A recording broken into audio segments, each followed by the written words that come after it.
Bagaimana kalau ada seorang ustadz atau kiai yang bisa melihat hal-hal gaib dan masa depan? Apakah ini juga termasuk syirik? Ini maaf, bukan kiai. Ya. Ini dukun. Ini dukun. Nggak ada itu.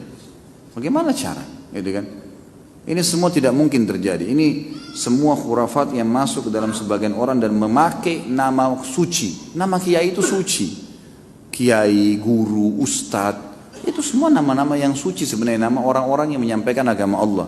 Bagaimana mereka bisa kontaminasikan dengan melihat jin lah, melihat inilah, menebak masa depan? Ini nggak ada semuanya, gitu kan?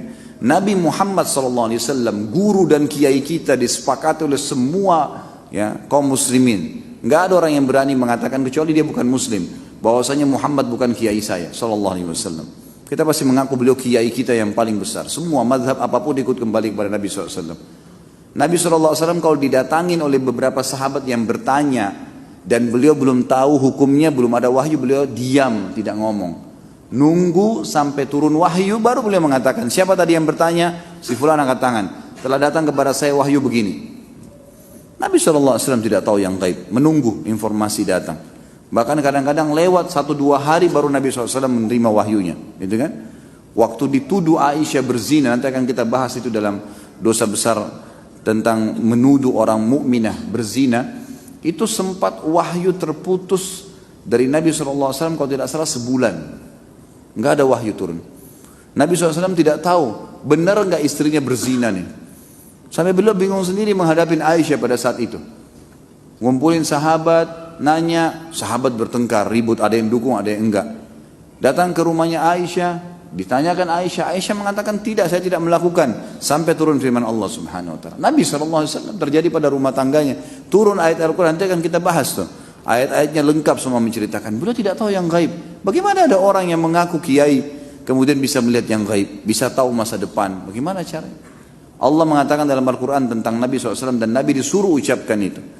A'udzu billahi minasyaitonir rajim. Qul law kuntu a'lamul ghaiba lastakthartu minal khairi wa ma massani as-su.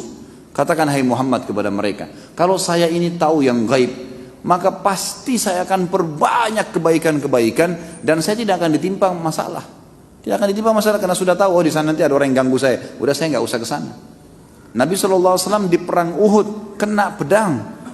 Sampai kemarin kita bahas kabar Abdurrahman bin Auf bagaimana melengket pedang di topi besi beliau dan Abdurrahman cabut radhiyallahu anhu dengan giginya sampai giginya tanggal, luka berdarah kening Nabi SAW. Gigi beliau sempat pecah, pundak beliau sempat kena hantaman pedang orang kafir.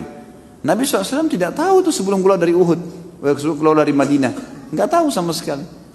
Bahkan beliau mengatakan saya rasakan sakitnya sebulan, gitu kan? Kalau Nabi SAW tahu, Nabi tidak akan keluar. Tapi memang begitulah, gitu kan? Memang tidak ada yang tahu.